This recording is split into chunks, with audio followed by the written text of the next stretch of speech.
दीपावली के दिन भगवान जब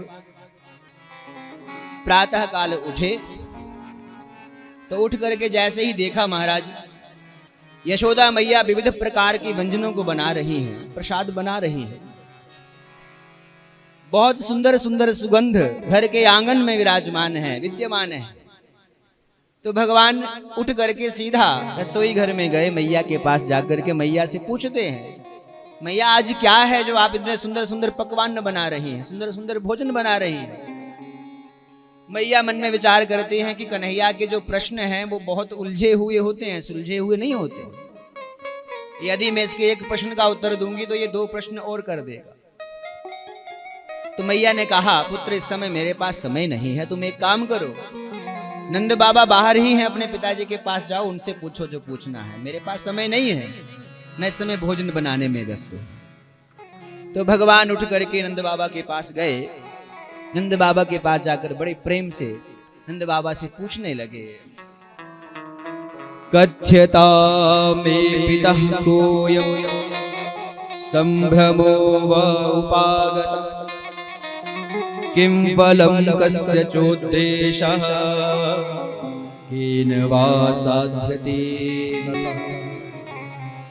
हे पिताजी, कथ्यता में पितः कोयं संभ्रमो वा उपागता। हे पिताजी मुझे बताइए, कहिए आज कौन सा ऐसा उत्सव है, किम फलम, इस उत्सव का फल क्या है, उद्देश्य क्या है, कस्य चोद्देशः, जो भी आप पूजा पाठ आज करने जा रहे हैं इसका उद्देश्य क्या है, केन वा साध्यते मखः, और किसके द्वारा ये यज्ञ संपूर्ण होगा, कृपा करके मुझे आप सब कुछ बताइए।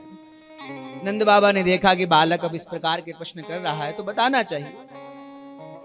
नंद बाबा कहते हैं, कृष्ण परजन्यो भगवान इंद्रो मेघास्तस्यात्ममूर्तयः तेभिवर्षन्ति भूतानां प्रेरणं जीवनं पया। परजन्यो भगवान इंद्र मेघास्तस्यात्ममूर्तयः। देवताओं के जो राजा हैं देवराज इंद्र, वो परजन्य के देवता हैं, मेघ समूहों के भी देवता हैं। मेघास्तस्यात्ममूर्तयः, ये जो बादल हैं ये देवराज इंद्र के कहने पर ही वृष्टि करते हैं। ये हम दीपावली के अवसर पर हमारी परंपरा है कि हम इस दिन देवराज इंद्र की पूजा करते हैं, उनकी उपासना करते हैं। कहा महाराज इससे वो प्रसन्न हो जाते हैं और वो समय समय पर अपने बादलों को आज्ञा देते हैं और वो सुंदर सुंदर वृष्टि करते हैं। उस वृष्टि से ही तो सुंदर सुंदर घास उगता है और उस घास को हमारी गैयां खाती हैं, और गाय माता जब उस घास को खाती हैं तो खूब दूध देती हैं। उसी दूध का फिर जब माखन बनता है तब कन्हैया हम तुम्हें खिलाते हैं। इसलिए देवराज इंद्र की हम पूजा कर रहे हैं। अब भगवान श्री कृष्ण कहने लगे, सुखदेव जी महाराज कहते हैं, बचो निशम्य नंदस्य तथा अन्येषां बजौ कसाम। जैसे ही भगवान ने नंद बाबा की ये वाणी सुनी तो इंद्राय मन्युम जनयन पितरम प्राह केशवा। इंद्र को क्रोध दिलाने के लिए, इंद्र को कुपित करने के लिए भगवान ने ये छोटी सी लीला करी। क्या लीला करी? भगवान ने समस्त ब्रजवासियों से कहा, हे पिताजी, मैंने भी तो कुछ बड़े बुजुर्गों से, बड़े बड़े सिद्धों से ऐसा सुना है, आप जो कह रहे हैं कि देवराज इंद्र प्रसन्न होंगे तो हमारे खेतों में बारिश होगी, उस बारिश से सुंदर सुंदर हरी हरी घास होगी, उसे गैयां खाएंगी, तब दूध मिलेगा, तब माखन होगा। तो महाराज मैंने तो संतों से ऐसा सुना है, कर्मणा जायते जंतु कर्मणैव विलीयते सुखम दुःखम भयम क्षेमम कर्मणैवाभिपद्यते।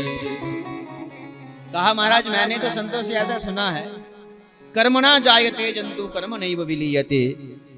संसार में जो व्यक्ति भी जो कुछ भी प्राप्त करता है सब अपने अपने कर्म के अनुसार ही प्राप्त करता है। हमें सुख प्राप्त होता है तो वो हमारे किए हुए शुभ कर्म हैं जो सुख रूप में हमें प्राप्त हुए, और यदि हमें दुख प्राप्त होता है तो कोई हमारा बुरा कर्म था जो पाप के रूप में हमारे समक्ष प्रकट हुआ, दुख के रूप में हमें प्राप्त हुआ। तो जब महाराज ये सारा संसार कर्म के अधीन है, तो महाराज ये आप कैसे कह सकते हैं कि देवराज इंद्र प्रसन्न होंगे तो बारिश होगी? नंद बाबा, हे पिताजी, यदि ऐसा हो कि आधे ब्रजवासी देवराज इंद्र की पूजा करें और आधे ना करें, तो क्या देवराज इंद्र आधे ब्रजवासियों के खेतों में पानी बरसाएगा, आधे में नहीं बरसाएगा? ऐसा है क्या? बोले नहीं, ऐसा तो नहीं है। तो बोले महाराज ऐसा नहीं है, सारा संसार जो भी कर्म फल प्राप्त करता है वो अपने अपने कर्मों के है अनुसार कर्म फल प्राप्त होता है। इसलिए पिताजी ऐसा नहीं है जैसा आप कह रहे हैं। सुखदेव जी महाराज कहते हैं पूरा दिन उसी चर्चा में व्यतीत हो गया, किसी की पूजा नहीं हो पाई। दीपावली निकल गई। जब सायंकाल हुआ, नंद बाबा ने कहा कि कन्हैया तो मानने वाले हैं नहीं। तो नंद बाबा ने कन्हैया से कहा, पुत्र तुम बताओ तुम क्या चाहते हो? सुखदेव जी महाराज कहते हैं, भगवान नंद बाबा से कहते हैं, महाराज यदि आपने पूजा करनी ही है, यदि आप मेरी बात मानो तो महाराज श्री गिरिराज जी महाराज जी का पूजन करो, गोवर्धन पर्वत का पूजन करो। कहा क्यों? बोले महाराज हम जब भी गैया चराने जाते हैं तो गिरिराज जी पर ही जाते हैं, गोवर्धन की पावन तलहटी में जाते हैं महाराज, वहां सुंदर सुंदर वृक्षों पे फल लगे हुए हैं, सुंदर सुंदर गुफाएं हैं, सुंदर सुंदर हरा हरा घास है, गाय घास खाती हैं। हम महाराज सुंदर सुंदर फलों का रसास्वादन करते हैं, फिर उन्हीं में महाराज गुफाओं में जाकर के हम आराम करते हैं। तो हमारे तो जो देवता हैं वो गिरिराज जी महाराज।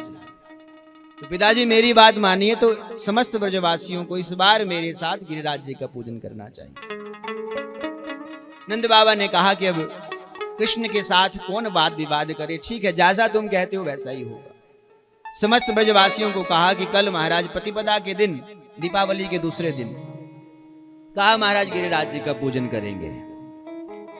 समस्त ब्रजवासियों ने दिव्य सुंदर सुंदर भोग बनाए महाराज। भोग बना करके सुंदर सुंदर पकवान बनाकर 56 प्रकार के भोग बना करके समस्त ब्रजवासियों को लेकर के भगवान श्री गिरिराज जी महाराज जी की पावन तलहटी में पहुंचे।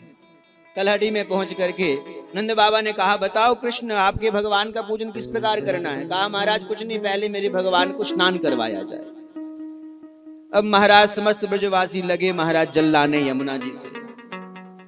महाराज कितना जल ला दिया, कितना समय बीत गया, लेकिन महाराज गिरिराज जी महाराज जी की तो मूछ ही गिली नहीं हुई। 7 कोस के श्री गिरिराज जी महाराज हैं, 21 किलोमीटर लंबे चौड़े। अब सबको स्नान कराना हुआ तो महाराज कैसे हो, सब त्रस्त हो गए। तो समस्त ब्रजवासियों ने भगवान से प्रार्थना करी कि प्रभु इतनी दूर से हमसे जल नहीं लाया जाता। तो कहा क्या किया जाए? बोले महाराज आप कुछ भी कर सकते हैं। तो भगवान ने तुरंत मानसी गंगा का ध्यान किया, तो मानसी गंगा की धार वहां पर बह गई। बोलिए मानसी गंगा की। वहां से जल ला करके महाराज श्री गिरिराज जी महाराज जी का सुंदर स्नान हुआ। जो सुंदर सुंदर पकवान बना करके लाए थे, वह सुंदर सुंदर पकवान श्री गिरिराज जी महाराज जी के समक्ष रख दिए गए। नंद बाबा ने कहा कि बताओ आपके इस भगवान को भोग कैसे लगाना है? क्या कोई चादर लाएं, पर्दा करें? बोले महाराज हमारे भगवान पर्दा नहीं करते हैं, वो बिना पर्दे के ही प्रसाद पाते हैं। संत कहते हैं भगवान स्वयं एक रूप में पुजारी बने और एक रूप में पूज्य बने। एक रूप में गिरिराज जी पर प्रतिष्ठित होकर के कहने लगे, लाओ ब्रजवासियों क्या क्या बना करके लाए हो। मांग मांग करके महाराज सारा प्रसाद पाने लगे। सारा प्रसाद भगवान ने पा करके समाप्त कर दिया। नंद बाबा बड़े हैरान हुए कि बताओ देवराज इंद्र की हम परंपरा से कब से पूजा करते आ रहे हैं, पता नहीं महाराज हमारी कितनी पीढ़ियां बीत गई उनकी सेवा करते हुए, पूजा करते हुए, लेकिन महाराज उसने कभी प्रसन्न होकर के हमारे सामने प्रकट नहीं हुआ। बताओ कन्हैया का कैसा देवता है, सामने प्रकट होकर के प्रसाद पा रहा है। बड़े प्रसन्न हुए। जब प्रसाद पा लिया तो नंद बाबा भगवान से कहते हैं, बताओ भैया तुम्हारे भगवान को प्रसन्न करने के लिए और क्या किया जाए? तो कहा महाराज अब यदि आप मेरे भगवान को बहुत प्रसन्न करना चाहते हैं तो एक छोटी सी मेरे भगवान की परिक्रमा कर लो। केवल 7 कोस की परिक्रमा है। तो यदि आप मेरे भगवान की एक परिक्रमा लगा लोगे नंगे पांव, तो मेरे भगवान तो आप जो मांगोगे वो आपको प्रदान कर देंगे। आइए हम सभी भी श्री गिरिराज जी महाराज जी की परिक्रमा करते हैं।